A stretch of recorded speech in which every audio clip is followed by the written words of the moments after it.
This is a cracking article by Alan Briggs for the start. We're just going to go through it.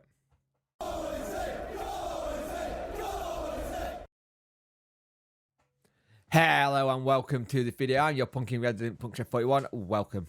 Could you like, share, and subscribe to the channel, please? Because it's a bit horrible being a Wednesday fan at the minute. If you can like it, share it, subscribe, that would really make me very happy indeed, because it's getting harder and harder to do videos on the club. But I will not stop doing videos on the club. I'm too passionate and too loyal to the content, and I enjoy making the videos. So yeah. Alan Baker has done an article for the start, and the title is Sheffield Wednesday owner Chancery credibility, reputation, and relationship with fans is beyond saving. Now here's the thing: we are 128 days since Wembley. It had taken 128 days for Chancery to rip up the rule book and just lob it in the fire. Last night game, let's just use last night's game as an example. We played long ball, but to no one. To absolutely no one. Why is it when we come into the championship, we just have car crash seasons? Again, this is another one. We're rock bottom. It's the worst start in 120 years by any championship club. It's been really badly managed from the choice of manager. You look at the choice of manager, it's just dire. Like, even Sicko looks like he wants to be, in the words of Alan Biggs, pull out of misery here. You look at the whole situation with the resources now and not knowing what that means. If he's going to have any money to improve the team in January, whoever comes in, are they going to have any money? But here's the thing.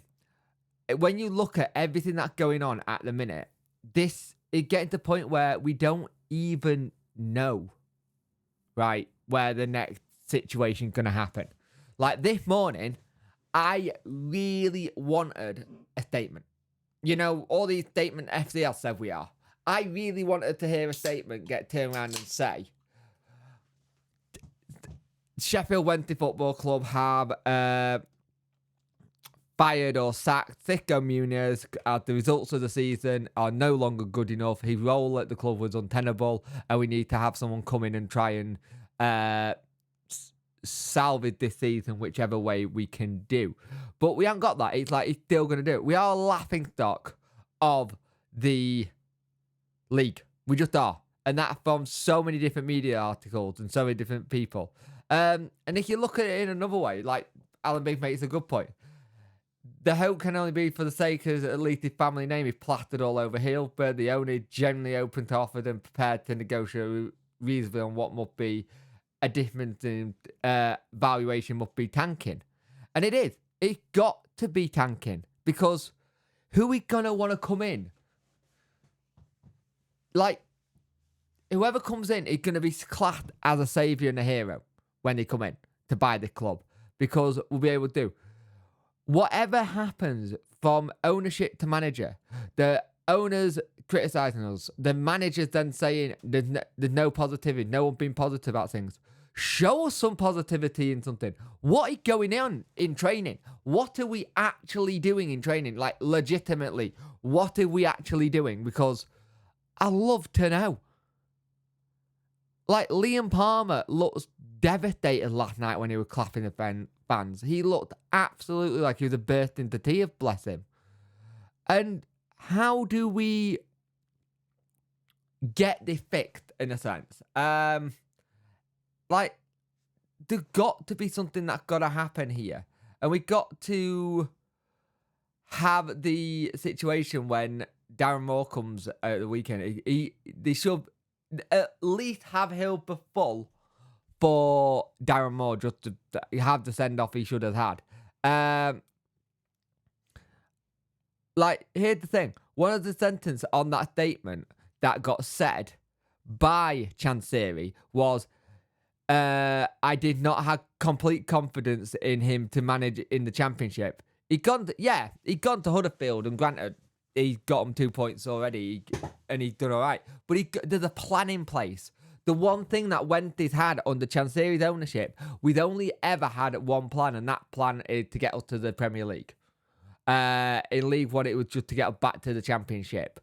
But there's no like long-term thinking about where we go and how we fund it and what relationship we do with sponsorships, who comes in and put what money here.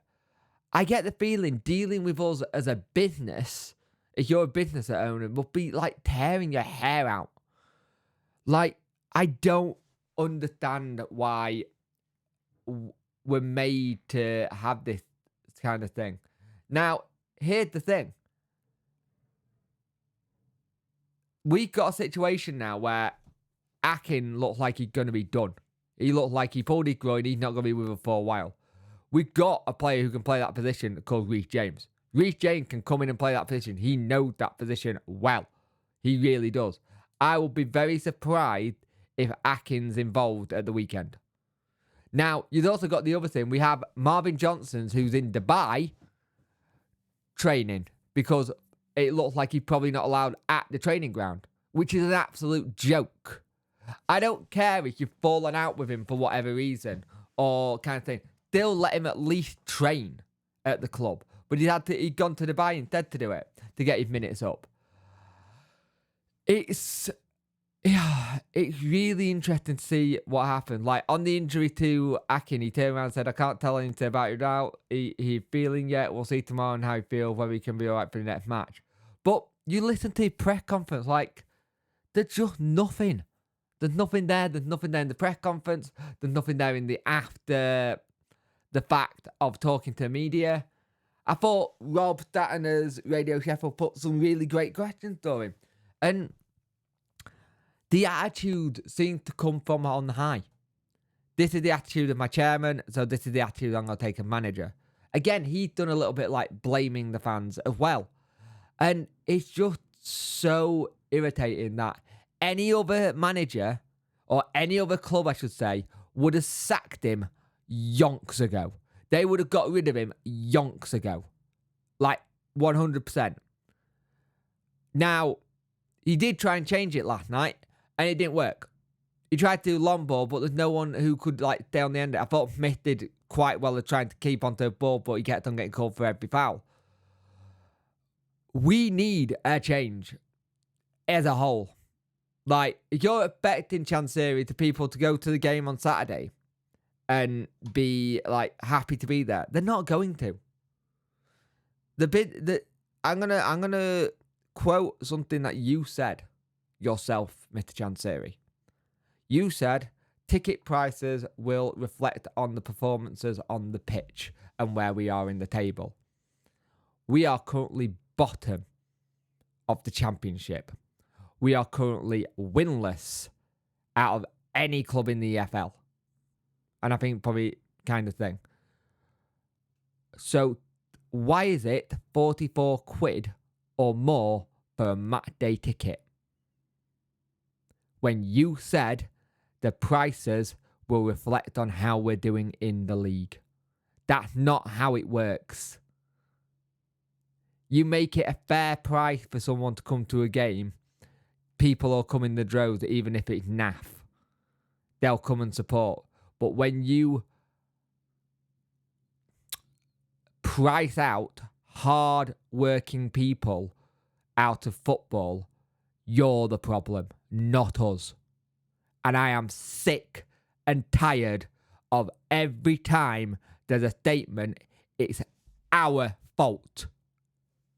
Take some responsibility for the mess you caused, because it's not us, it is you.